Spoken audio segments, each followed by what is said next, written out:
Capítulo 8. Respondendo aos jovens.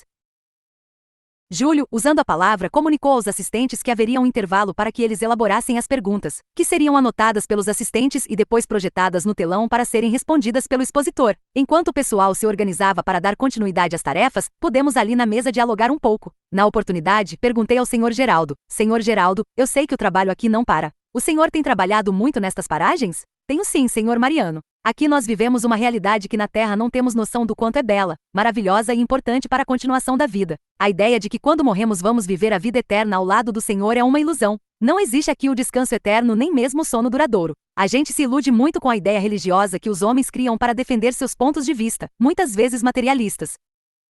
Eu tenho encontrado muito com o Sr. Ataíde Alves para conversar e aprender. Sempre tenho participado dos estudos evangélicos, porque sem conhecimento e sem esforço continuarei preso à ideia que eu trouxe da terra, e que na verdade não tem nada de real com a que aqui vivemos. O meu dever é semear a verdade, e para semear a verdade temos que conhecer a verdade que não está presa na mente dos homens, mas sim na grandeza do amor de Jesus em seu evangelho. Mas isso é para todos nós. Aqui nos deparamos com a verdade do Cristo e não a ideia religiosa individual dos homens, disse-lhe. Mas qual atividade o Senhor tem desenvolvido aqui? Tenho ajudado nas tarefas de socorro às almas que voltam defendendo a ideia de que a morte irá lhes fornecer o sono eterno. São muitos que se prendem ao pensamento de que têm que dormir e acreditam que vão ficar assim até o dia do juízo. Mas como evangélico, que o Senhor ainda é aqui e também foi na terra. Como o Senhor vê hoje este mundo com que tem se deparado? Hoje, Senhor Melo, sinto um deslumbrar das verdades eternas em minha vida, a realidade. Que na verdade poucos evangélicos vivem na terra por acreditarem em uma salvação deturpada do amor cristão. A salvação pregada pelos pensamentos religiosos só se dá quando há amor.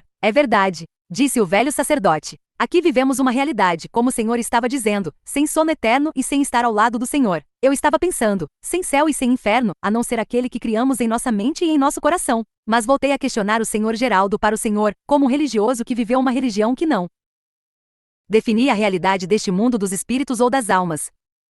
Como é hoje o trabalho que desempenha? O Senhor me pergunta isso para transmitir aos outros, não é? Sim, é que estou escrevendo a terra, e as informações que o Senhor me der, se eu puder levar aos encarnados, será de muita valia para os nossos estudos. É um grande prazer contribuir com o Senhor. Aqui, como o Senhor sabe, temos muitos departamentos, cada qual com seus objetivos. As religiões aqui prosseguem e cada uma com suas ideias e seus sentimentos, e estes espíritos só escutam os que falam o mesmo linguajar deles, pois muitos são almas apegadas ao fanatismo com suas ideias próprias, e se não tiverem quem os assista, ficam por muito tempo ligados a esses pensamentos. Nós percebemos que aqueles que deixaram o corpo por vias naturais de idade ainda são piores, pois se preparam para deixar o corpo com os mesmos pensamentos e sentimentos, e chegando aqui, não encontrando o que imaginavam, revoltam-se contra Deus. Os que tiveram uma morte mais brusca ou mesmo proveniente de uma doença mais rápida, nem sabem o que aconteceu, devagar vão entendendo as coisas, ou como os espíritas dizem, a dor vai direcionando-os para a verdade. Estes, com o tempo, aceitam melhor. Mas se a gente não estudar um pouco a essência do espírito, não caminhamos, disse o irmão Melo, e enquanto tomava um gole de água, comentou: se na terra disséssemos uma coisa dessa seríamos loucos, como muitos diziam que os espíritas eram. Não, senhor, eram não. São ainda, não fizeram nada para as coisas melhorarem. Senhor Geraldo sorriu e disse: pura verdade, os espíritas eram considerados endemoniados, aqueles que viviam coligados com os capetas e com os demônios. Ainda somos, disse-lhes eu, mexer com os espíritas não é fácil, diz sempre o nosso doutor Inácio Ferreira. Mas a vida aqui é uma realidade para todos, disse.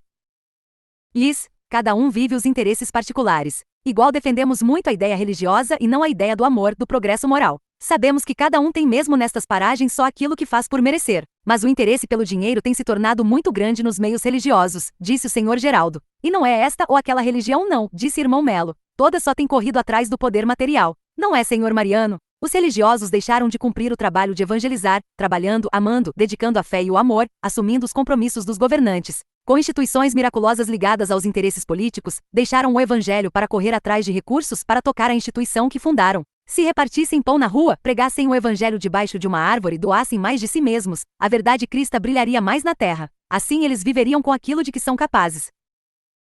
Pura verdade, disse o Sr. Geraldo. Feliz foi Maria Cantora, que fez da sua vida uma obra de amor, comentou o irmão Melo. Como é que é? Perguntou a companheira que estava se aproximando com uma jarra de água para colocar na mesa. Lá na terra dizem que a fofoca fica por conta das mulheres, aqui é dos homens e deu uma de suas gargalhadas. Dona Maria, estávamos falando sobre a maneira que os adeptos de cada religião encontram quando chegam aqui. Quais as dificuldades dos espíritas ao adentrarem o mundo espiritual? Perguntou o amigo sacerdote. A prepotência, o orgulho, a vaidade. Não, isso aí toda religião tem, retrucou o sacerdote. O que seria mais particular do espírita? Acreditar que será salvo por ser espírita e médium. Muitos até se esquecem de que todos somos médios. Veja, meu amigo, que a vaidade pela posição que ocupa é o que leva a pessoa à decadência pelo orgulho. O senhor, o doutor Furiati sempre foram simples, ocupando cargos de alto nível social, principalmente na época em que vivemos na Terra, disse a pupila de São Vicente de Paulo.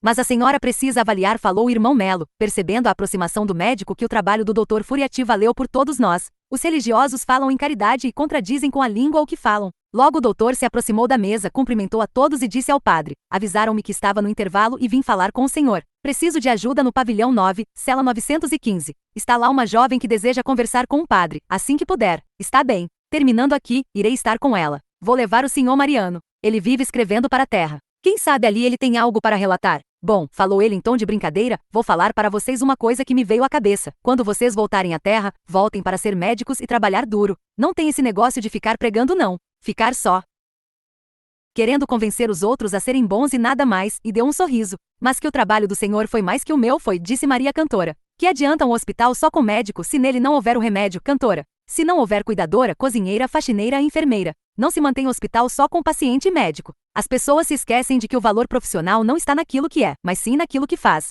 Tanto que estou aqui buscando os recursos de um sacerdote para ele aliviar a dor moral da sua fiel. Olhando para nós, deu um sorriso e disse: ele por certo não cuidou bem dela lá na terra, e agora tem que terminar aqui. Sorriu e rematou: está igual, eu os remediei e agora tenho que me esforçar para curá-los. Pois é, disse o irmão Melo, e aqui tem uma que além de ser sua paciente, ainda é sua obsessora, disse olhando para a Cantora. Ela sorriu e disse: e não deixarei ele fácil não, nem este trio aqui de benfeitores vai me afastar dele, e deu uma boa gargalhada. Pois é, disse o doutor, e veja que estão aqui um espírita, um católico e um evangélico, e não vão dar conta da preta velha. Todos sorrimos, e eles foram se afastando para reiniciar as atividades.